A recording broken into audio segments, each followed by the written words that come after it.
Oi pessoal, tudo bem? Hoje eu vou estar dando aqui uma explicação sobre a temática de especiação, né, com base em um artigo, certo? Então, vamos lá. Na verdade, para quem quiser estar acompanhando esse artigo, é só olhar aqui no link na descrição que eu vou estar disponibilizando ele para vocês, deixando os devidos créditos. Então vamos lá, para o nosso primeiro slide sobre especiação. Primeiramente, a gente precisa entender o que é especiação, né? Especiação, ela é a busca incessante pelo entendimento de origem das espécies. Você quer entender como as espécies se originam, né? E, teoricamente, a especiação ela se resume ao fato de duas ou mais linhagens se dividirem. A população ancestral se divide em duas ou mais e gerar novas espécies com base nisso, né? A especiação, atualmente, nas teorias mais aceitas, ela ocorre principalmente por conta do fator de isolamento reprodutivo. Aqui é um exemplo de especiação. Você tem uma população ancestral, uma população original, ela vai sofrer uma barreira geográfica, e essa barreira geográfica vai fazer com que elas tenham que se adaptar às características dos seus dois habitats, dos seus dois meio ambientes diferentes, e elas vão se adaptar e vão, depois quando se unir novamente, vão ser duas espécies distintas e elas vão sofrer esse isolamento reprodutivo na barreira geográfica e depois quando elas se juntarem de novo, elas não vão ser mais a mesma espécie. Elas vão ter uma origem comum, mas elas não vão ter mais condições de, por exemplo, se cruzar entre si, porque são duas espécies divergentes que se separaram por um determinado período de tempo e se adaptaram às situações de seus habitats. Sendo assim, elas têm divergências quando elas se unem novamente. E a especiação ela trabalha esse conceito, né? Esse é o conceito mais bem aceito, tá? Mas a gente vai apresentar ao longo dos slides outras teorias, tá? Que da especiação que não são tão bem aceitas assim, mas elas existem também. Aí é bom a gente conhecer. Então, vamos passar para o próximo slide. Primeiro, para você entender um pouco da história da biologia no quesito de especiação. No começo, lá no contexto pré-darwiniano, você tinha a teoria da diversidade biológica surgindo. Ou seja, você tinha a teoria de que toda a diversidade biológica do planeta surgiu em um único local da Terra e que essa diversidade biológica era fixa e ela nunca iria variar. Ela sempre se permaneceria constante. E essa era a teoria que se acreditava na época da Idade Média, no período medieval. E não era uma época boa para você desenvolver novas teorias científicas, por conta até mesmo da questão teológica da época, teologia, igreja católica, né? Cientistas não eram bem vistos naquela época. Então se aceitava mais aquele conceito da Arca de Noé, das espécies e tudo mais, e se você contestasse aquilo, era capaz de você estar colocando a sua vida em risco. Sofrer risco de perseguições. Tá? Perseguições aos pensadores da época. Então você não conseguia desenvolver novas teorias. Isso estamos falando da Idade Média. Tá? Então você tinha um conceito bem básico de que a diversidade biológica era fixa e que ela surgiu no único local da Terra e que era isso e ia ser esta da história isso. Tá? Então beleza. Prosseguindo aqui, um pouco mais para frente, a gente vai começar ainda no período pré-darwiniano, a gente vai começar a sair da Idade Média, vai começar a ter aquela questão do desenvolvimento da ciência, né? E vai começar a ser liberado isso e vai surgir os primeiros pensadores que vão desenvolver as primeiras teorias da especiação e da evolução das espécies, lá na época do Iluminismo. Você vai ter o Charles II Montesquieu, que vai ser o primeiro pensador que vai afirmar que havia poucas espécies no começo e que elas foram se multiplicando ao longo da história, né? Trazendo agora não mais aquela ideia de fixismo, mas aquela ideia de evolução ao longo do período. Depois, posteriormente, você vai ter outro pensador, que é o Benoit de Maillet, que vai afirmar que os peixes, né, eles foram os precursores evolutivos das aves, mamíferos e homens. Então, olha que interessante aqui, né? Já trazendo aquela ideia do ancestral em comum. Não que ele estivesse certo, mas ele já está trazendo aquela ideia do ancestral em comum. Isso é muito interessante. Depois, a gente, posteriormente a este pensador, vamos ter o Pierre-Louis Malpurtuis, que vai afirmar que novas espécies muitas vezes resultavam de combinação casual de diferentes partes de animais vivos.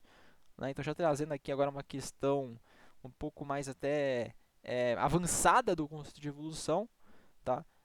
Então, ainda que possa ser um pouco equivocado, ele já é uma ideia um pouco mais avançada. Posteriormente a esse pensador, você tem o Denis Diderot, que possui a teoria e a ideia de que todos os animais evoluíram de um organismo primitivo. Então, olha só que legal, de novo, que trazendo aquela questão do ancestral em comum. né, e que foi divergindo em diversas cadeias ramificadas de espécies, mas que tudo parte de um princípio e a ideia vai começando a se desenvolver.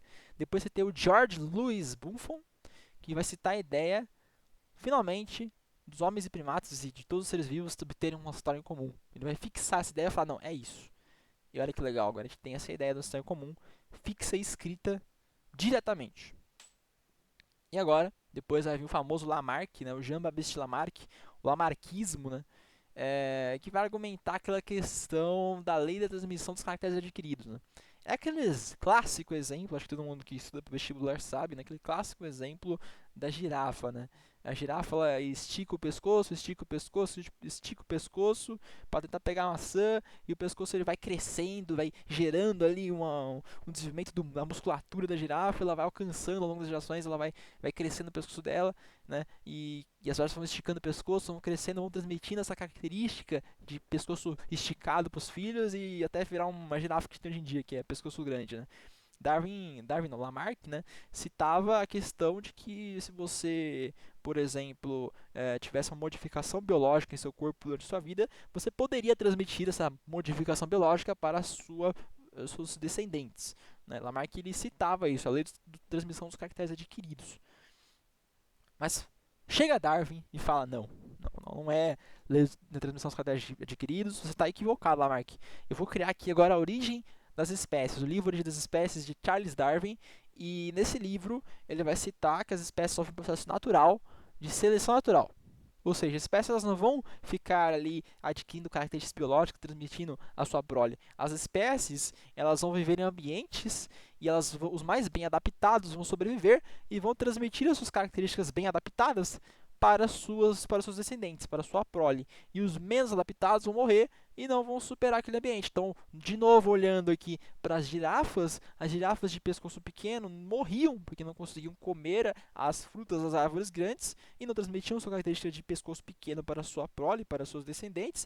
E as girafas de pescoço grande, elas alcançavam as frutas nas árvores, alcançavam o que tinham que alcançar e com isso conseguiam transmitir as características para seus descendentes, certo? Então, essa aqui é a nossa visão que a gente tem do processo de seleção natural. A natureza selecionando os mais bem adaptados. Os mais bem adaptados sobrevivem e transmitem as características para a sua linhagem. E os menos adaptados morrem e não vão conseguir transmitir os seus genes. E agora, vamos aprofundar um pouco mais aqui. Agora, a Darwin já chegou, Darwin já trouxe suas ideias na origem das espécies, o mundo agora está com uma visão um pouco mais avançada e um pouco mais bem contemplada da questão da evolução e origem das espécies. Vale ressaltar que Darwin no livro ele fala que é a origem das espécies, mas ele não cita ainda pra gente qual foi a real origem das espécies, ele só traz essa temática de como elas evoluem, tá? Mas voltando a falar aqui agora, posteriormente a Darwin, a gente vai ter dois meios de estudo de especiação. A gente vai ter a micro e macroevolução. Sendo a microevolução, ela vai se basear na ideia de que era necessário analisar os resultados dos mecanismos de variação de genes pela seleção natural, mutação, desvio genético e fluxo gênico. Ou seja, você tinha que analisar tintim por tintim das coisas ali, analisar os genes, analisar as modificações microscópicas nos cromossomos e na evolução. Por isso que é microevolução. Vamos analisar o fino da coisa, o fundo da coisa, tá? E a macroevolução, ela vem para estudar as modificações evolutivas com base nos registros fósseis, né? Tendendo a analisar a especiação e a extinção por registros fósseis, tendo em vista esse processo é responsável por diversas morfológicas acentuadas em nível de espécie e taxon superior, ou seja, ele analisava o todo. Ele não era igual a microevolução. A macroevolução, ela analisa fóssil, ela analisa eventos de extinção, ela analisa taxons superiores, ela analisa divergências morfológicas, ela faz grandes análises com base no que se pode se enxergar a olho nu. Já a microevolução não, a microevolução ela estuda coisas micro, coisas telescópicas, mudanças em fluxo gênico, mutação, cromossomos. E por isso que você tem micro. Quando você pensa em microevolução, você pensa em pequeno. Você pensa em estudos de genes. E macro, você pensa em estudos de fósseis, estudos grandes, estudos de divergências morfológicas. Tá? E prosseguindo aqui agora, falando um pouco mais do conceito de espécie em si, o conceito biológico de espécie levado em conta atualmente é o de Mary, ou Mary, né? que define a espécie como uma população de organismos naturais que se entrecruzam e estão isolados reprodutivamente de grupos semelhantes por características biológicas e biogeográficas. Ou seja, são grupos que estão isolados reprodutivamente. O que significa isso?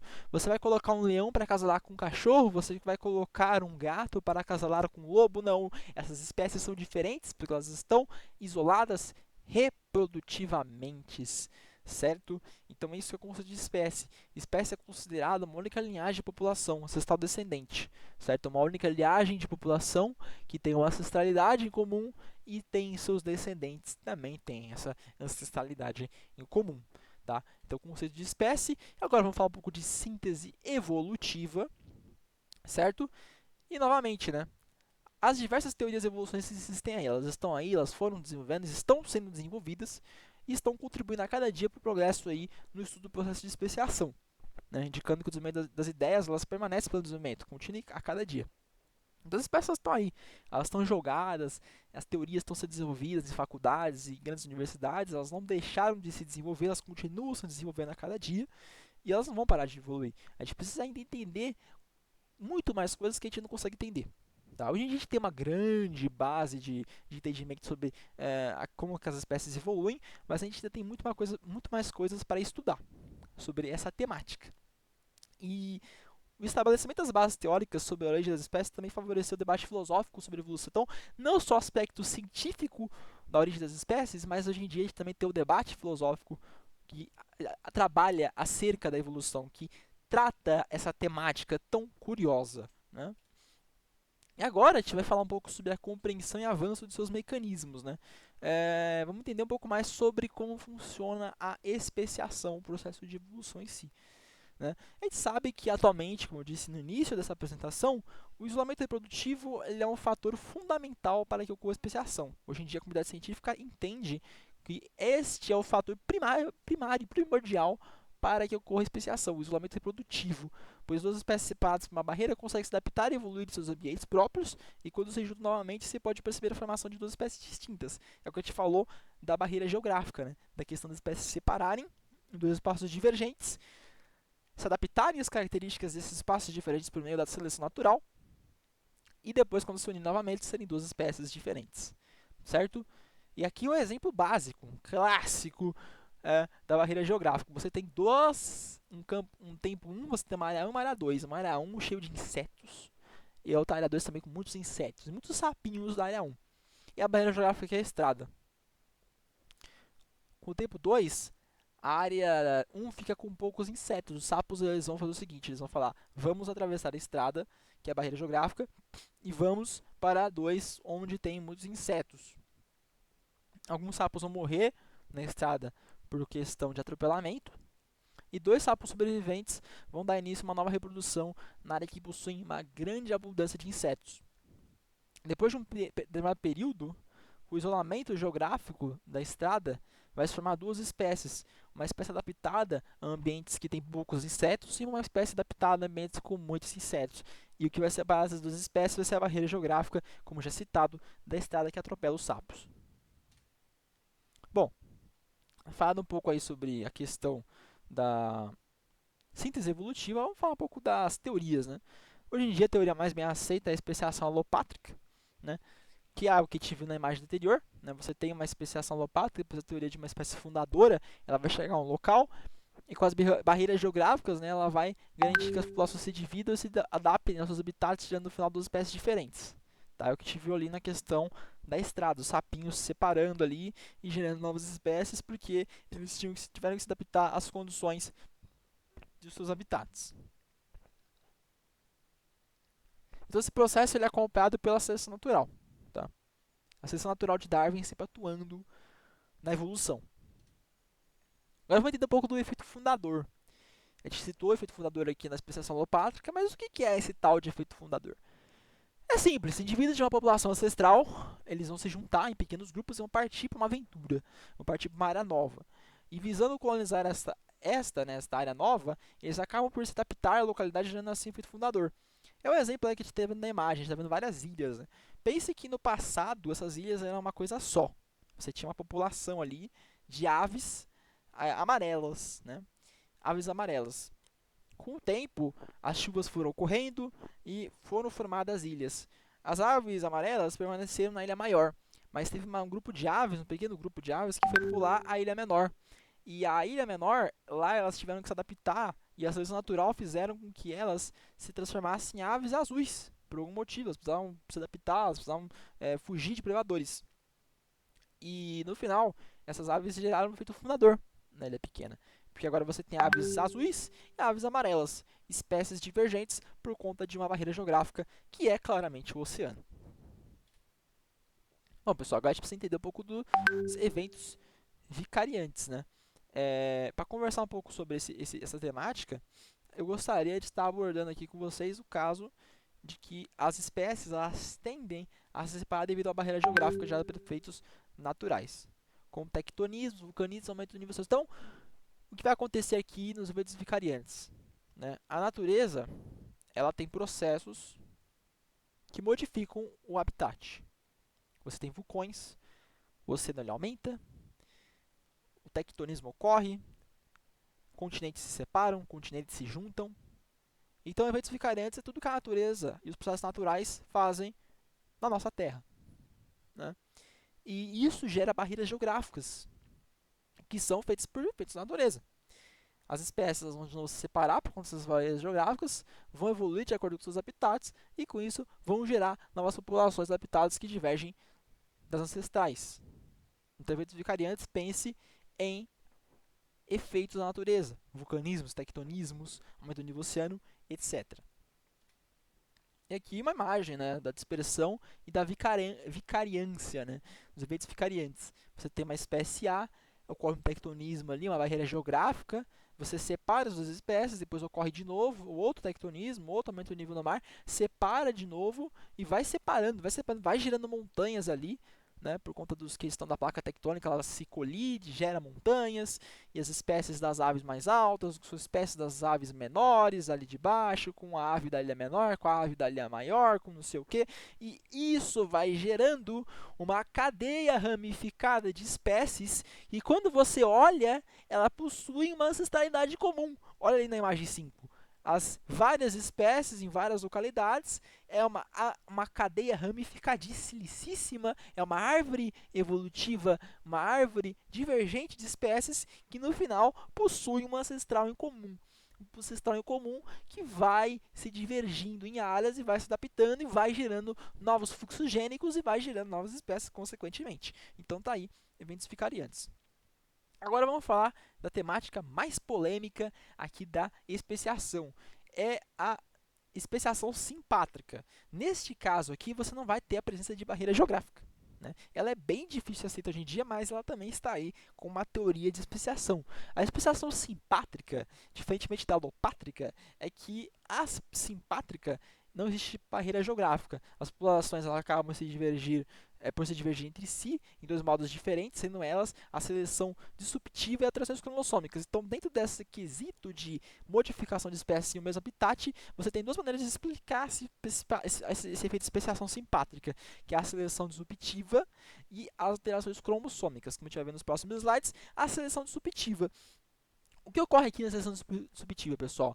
Nesse tipo de seleção aqui ocorre a divergência de duas populações, quando essas em um mesmo habitat se adaptam a situações específicas.